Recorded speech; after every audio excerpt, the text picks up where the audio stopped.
Hello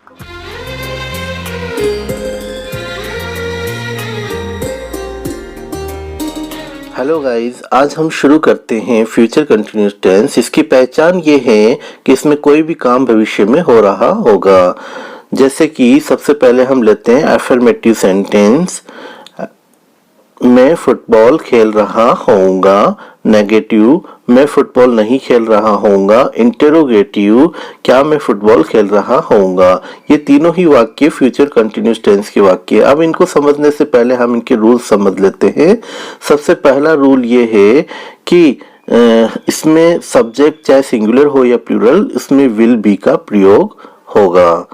next है negative वाक्य में बी से पहले नोट लगेगा। देखिए, जैसे कि she will not be going to college. Next देखते हैं इंटेरोगेटिव में विल पहले लगेगा। तो ये हमारे रूल्स कंप्लीट होते हैं। अब हम वापस से उन्हीं वाक्यों को ट्रांसलेट करते हैं। सबसे पहला वाक्य हम लेते हैं, I will be playing football. अब यहाँ विल बी का प्रयोग जैसा कि हमने रूल्स में पढ़ा था हुआ है, और प्ले जो वर्ब है उसके साथ में आईएनजी का प्रयोग हुआ है। आईएनजी का प्रयोग कंटिन्यूअस टेंस में हमेशा होता है, चाहे वो प्रेजेंट हो, पास्ट हो या फ्यूचर हो। नेक्स्ट हम लेते हैं नेगेटिव सेंटेंस। इसमें हम बोलेंगे I will not be playing football. अब यहाँ नॉट का प्रयोग बी से पहले हुआ है, जैसा कि हमने रूल में अभी पढ़ा है।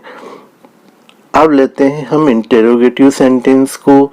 इंटेरोगेटिव सेंटेंस में विल पहले आ जाता है, तो चलिए बनाते हैं interrogative sentence. Will I be playing football. अब यहाँ विल पहले आ चुका है और सेंटेंस के लास्ट में क्वेश्चन मार्क आया है। तो इस तरीके से आज हमने फ्यूचर कंटिन्यूअस टेंस भी इजीली सीख लिए हैं।